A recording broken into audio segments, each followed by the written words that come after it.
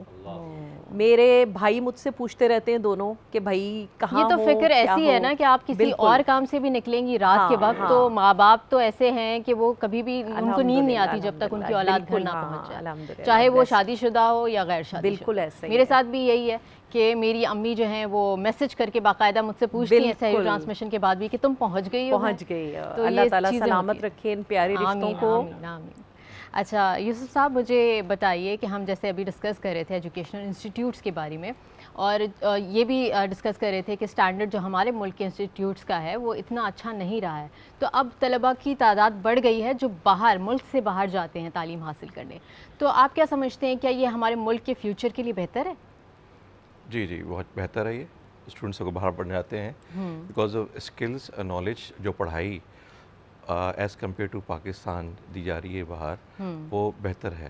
اچھا ٹھیک ہے. تو آپ کو نہیں لگتا کہ اگر باہر چلے جائیں گے تو وہ پھر باہر کے ہی ہو جائیں گے، پھر واپس پلٹ کے تو کوئی نہیں آتا؟ پھر ہماری جو ینگ جنریشن ہے یہ والی ساری جو آ رہی ہے یہ ہے بھی ویسے اس میں زیادہ بچوں میں رجحان باہر جانے کا. ہمارے پاس یہاں پہ ان کے لیے جابس نہیں ہیں. دیکھیں نا، آپ دیکھیں ہم پروڈیوس تو کر رہے ہیں، ہمارے انسٹیٹیوٹس یونیورسٹیز جو ہو رہی ہیں ڈگری ہولڈرس کو نکال رہے ہیں. ایون کاؤنسلنگ کا ایک اچھا طریقہ نہیں ہے بہت سے پیرنٹس کے پاس بھی اور بچوں کے پاس بھی کیریئر کاؤنسلرز نہیں ہے تاکہ ان کو بتا سکیں کہ اگر پاکستان میں اگر تم نے رہنا ہے تو یہ کورسز کرو گے تو جاب اویلیبل ہوگی. یہ کورس کرو گے بیکاز بائی دی اینڈ بچہ جب پڑھ کے نکلتا ہے یہاں سے تو وہ دیکھتا ہے یار میری تو کوئی جاب نہیں ہے. تو لوگ کیا کہتے ہیں بائی دی اینڈ کیا کہتے ہیں ٹیچر بن جاؤ. ٹھیک ہے، اسکول میں پڑھا لو. ٹھیک ہے جی. تو میں نے دیکھا بڑے بڑے انجینئرز ہیں وہ اسکولوں میں پڑھا رہے ہیں، اتنے ٹیلنٹڈ لوگ ہیں جنہوں نے ویکینسیز کانٹینٹ رائٹنگ میں چل جاتے ہیں بچے. زیادہ تر بچے جاب نہیں ملتی ہے تو زیادہ تر کال سینٹر میں چلے جاتے ہیں. ٹھیک ہے جی. تو موقع نہیں ہوتے ہیں یہاں پہ بچوں کے لیے. تو اسی وجہ سے پھر بچے اور پیرنٹس خود بھی دیکھتے ہیں کہ جی کہ یہاں پہ زیادہ نوکریاں نہیں ہیں، اپرچونیٹیز نہیں ہیں، تو پھر بچوں کو پھر وہ فردر ایجوکیشن کے لیے باہر بھیج دیتے ہیں. اچھا جب وہ بچہ، آپ نے صحیح کہا، بچہ واپس نہیں آتا ہے جب وہ کیونکہ وہ وہاں کا ماحول دیکھتا ہے کہ وہاں کا ماحول کیسا ہے، وہاں کی پڑھائی کیسی ہے، انوائرمنٹ کیسا ہے، فیسلٹیز کیسی ہیں.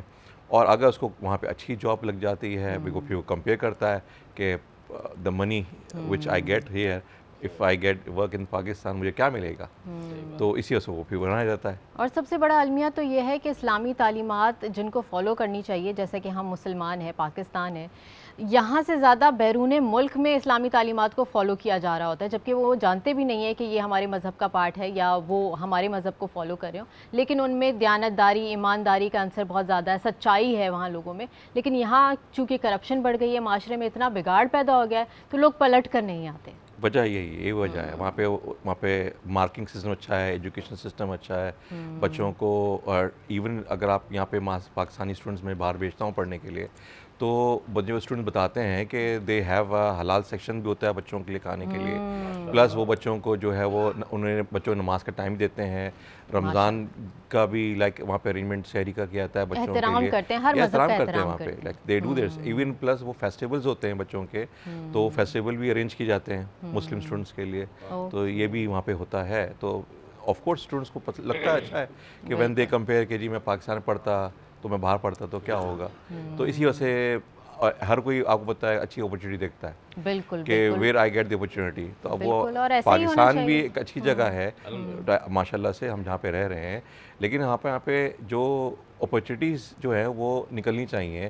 جس طرح کہ ہر سال گریجویٹس نکل رہے ہیں تو ان کے لیے اپرچونیٹی نہیں ہوتی ہے. اسی وجہ سے وہی لوگ سوچتے ہیں. اسی حوالے سے مزید بات کریں گے اپرچونیٹیز کے حوالے سے کہ کیسے نکالی جا سکتی ہے نا. کیونکہ ایسا تو نہیں ہے کہ کاروبار بند ہو گئے ہوں اور فیکٹریز بند ہیں اور کوئی کچھ ہو ہی نہیں رہا ملک میں. ملک میں تو بہت کچھ ہو رہا ہے لیکن اس کے باوجود اپرچونیٹیز کیوں نہیں ہے، اس کے اوپر ہم ڈسکشن کریں گے.